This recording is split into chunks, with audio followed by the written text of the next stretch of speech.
Subscribe now. بسم اللہ الرحمن الرحیم رب اشرح لی صدری ویسر لی امری واحلل عقدۃ من لسانی یفقہوا قولی۔ قرآن مجید کی سورہ الفاتحہ میں اللہ تعالیٰ کے ایک ارشاد کا مفہوم ہے، سب طرح کی تعریف اللہ ہی کو سزاوار ہے جو تمام مخلوقات کا پروردگار ہے۔ قرآن مجید کی سورہ الحجر میں اللہ تعالیٰ کے ایک اور ارشاد کا مفہوم ہے، تو تم اپنے پروردگار کی تسبیح کہتے اور اس کی خوبیاں بیان کرتے رہو اور سجدہ کرنے والوں میں داخل رہو۔ قرآن مجید کی سورہ الحجر میں اللہ تعالیٰ کے ایک اور ارشاد کا مفہوم ہے، اور اپنے پروردگار کی عبادت کیے جاؤ یہاں تک کہ تمہاری موت کا وقت آ جائے۔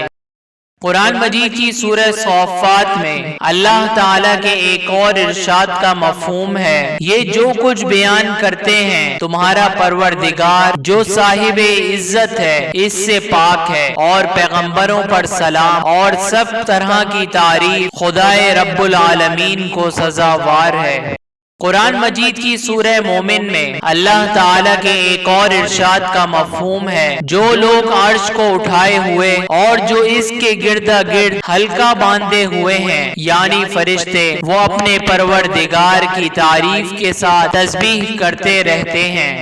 قرآن مجید کی سورہ مومن میں اللہ تعالیٰ کے ایک اور ارشاد کا مفہوم ہے، تو صبر کرو، بے شک اللہ کا وعدہ سچا ہے، اور اپنے گناہوں کی معافی مانگو اور صبح و شام اپنے پروردگار کی تعریف کے ساتھ تسبیح کرتے رہو۔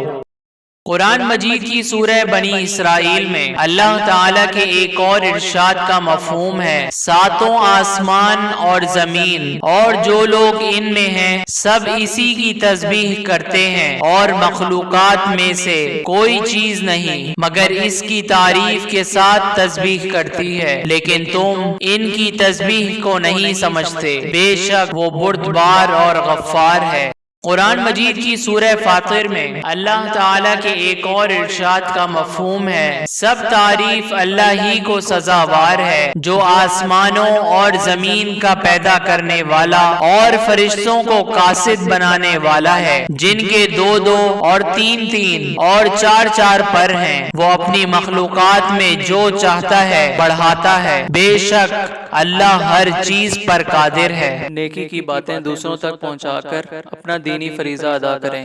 اور ہماری حوصلہ افزائی کے لیے ہمارے چینل کو ضرور سبسکرائب کریں۔